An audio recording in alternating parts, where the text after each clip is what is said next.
امریکہ کے ایران پر حملے جاری ہیں۔ ٹرمپ انتظامیہ نے ایرانی فوج کو بڑا نقصان پہنچانے کا دعویٰ کیا ہے۔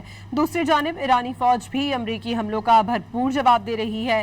بڑھتی کشیدگی سے خطے میں ایک بار پھر بڑی جنگ کے بادل منڈلا رہے ہیں۔ امریکی فوج نے ایران کے خلاف مسلسل 7ویں رات فضائی حملے مکمل کرنے کا اعلان کر دیا۔ امریکی سینٹرل کمانڈ کے مطابق کارروائیوں کے دوران نگرانی کے مراکز، فوجی لاجسٹک انفراسٹرکچر، زیر زمین اسلحہ گوداموں اور بحری تنصیبات کو نشانہ بنایا گیا۔ ایرانی میڈیا کے مطابق آج صبح بندر عباس، رودان شاہ راہ اور صوبہ ہرمزگان کے شہر جاسک کے قریب فضائی حملہ کیا۔ جاسک پر ہونے والے میزائل حملوں میں بجلی کی تنصیبات اور سمندری پانی کو قابل استعمال بنانے والے ڈی سیلینیشن پمپ نشانہ بنے، جبکہ صوبہ لورستان کے شہر خرم آباد میں دھماکوں کی آوازیں سنی گئیں۔ جنوبی ایران کے لارک جزیرے پر واقع بحری جہاز رانی کے کنٹرول ٹاور پر بھی میزائل حملہ کیا گیا، جبکہ ایران کے ساحلی شہر چابہار میں موجود بحری کنٹرول ٹاور کو بھی نشانہ بنایا گیا۔ ایرانی حکام کے مطابق امریکی فضائی حملوں میں مزید 3 افراد شہید جبکہ 8 افراد زخمی ہو گئے۔